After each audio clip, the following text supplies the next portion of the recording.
അവരുടെ ഹെൽത്ത് റിസ്കിലാവും. അവരുടെ എല്ലാ ദിവസവും ഡേ ടു ഡേ ടാസ്ക്സിലൊക്കെ ഈ സ്ട്രെസ്സ് കാരണം ഭയങ്കര ബുദ്ധിമുട്ടൊക്കെ അനുഭവിക്കേണ്ടി വരും.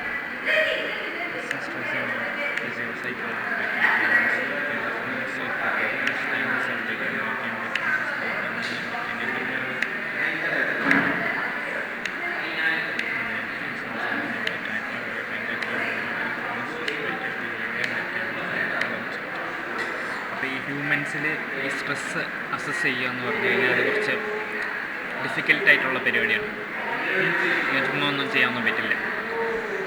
അപ്പോൾ നമ്മൾ എന്താ ചെയ്യുന്നത് വെച്ച് കഴിഞ്ഞാൽ ഇൻ്റർനെറ്റ് ഓഫ് തിങ്സ് ഉണ്ടല്ലോ, ഇതിൽ വന്നേക്കുന്ന അഡ്വാൻസ്മെൻറ്റ്സിലൂടെ നമുക്ക് ഒരാളുടെ സ്ട്രെസ്സ് ഡിറ്റക്റ്റ് ചെയ്യാൻ പറ്റും.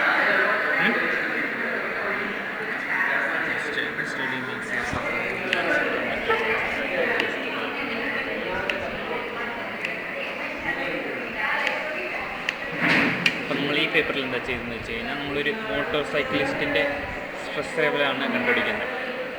അപ്പോൾ ഹെൽമെറ്റിൽ നമ്മളൊരു ആക്സിലറോമീറ്റർ പ്ലേസ് ചെയ്യും, ആക്സിലറോമീറ്റർ സെൻസർ. അപ്പോൾ ഈ സെൻസറിലൂടെ നമ്മൾ ഇൻഫർമേഷൻ കളക്ട് ചെയ്യും. മനസ്സിലായോ? എന്താ മനസ്സിലായോ?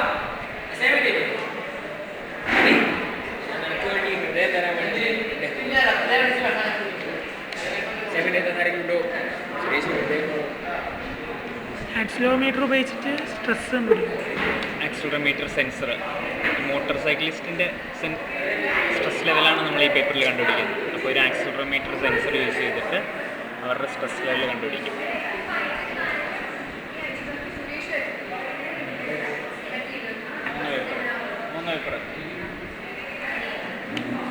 This study a wearable single axial accelerometer sensor was placed inside the motorcycle inside the helmet data on its psychological and behavioral characteristics.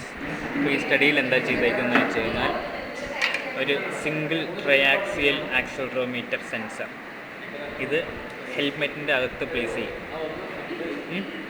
ഹെൽമെറ്റിൻ്റെ അകത്ത് പ്ലേസ് ചെയ്യുമ്പോൾ ഇതെന്താ ചെയ്യുന്നത് വെച്ച് കഴിഞ്ഞാൽ അയാളുടെ സൈക്കോളജിക്കൽ ആൻഡ് ബിഹേവിയർ ക്യാരക്ടറിസ്റ്റിക്സ് ഇത് റിലേറ്റഡ് ആയിട്ടുള്ള ഇൻഫർമേഷനൊക്കെ കളക്ട് ചെയ്യും.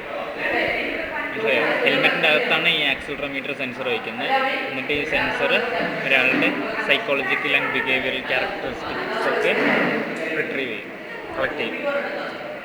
Using various machine learning methods such as distinctive discriminant analysis, supported training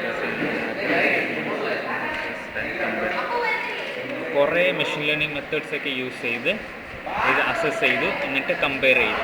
അതായത് ഡിസ്റ്റൻട്രി വെച്ച് അസസ് ചെയ്തു, ഡിസ്ക്രിമിനൻ്റ് അനാലിസിസ് എന്ന് പറഞ്ഞൊരു മെത്തേഡ് വെച്ച് അസസ് ചെയ്തു, ഒരു KNN വെച്ച് അസസ് ചെയ്തു, എൻസെമ്പിൾ ക്ലാസിഫയേഴ്സ് വെച്ച് അസസ് ചെയ്തു. അപ്പോൾ ഇതൊക്കെ വെച്ച് അസസ് ചെയ്ത് എന്നിട്ട് കമ്പയർ ചെയ്തു. ബൈ എംപ്ലോയിങ് ക്ലാസിഫിക്കേഷൻ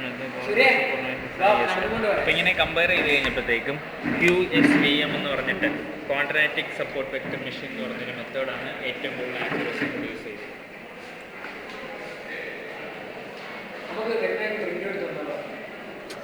എടാ ഇങ്ങോട്ട്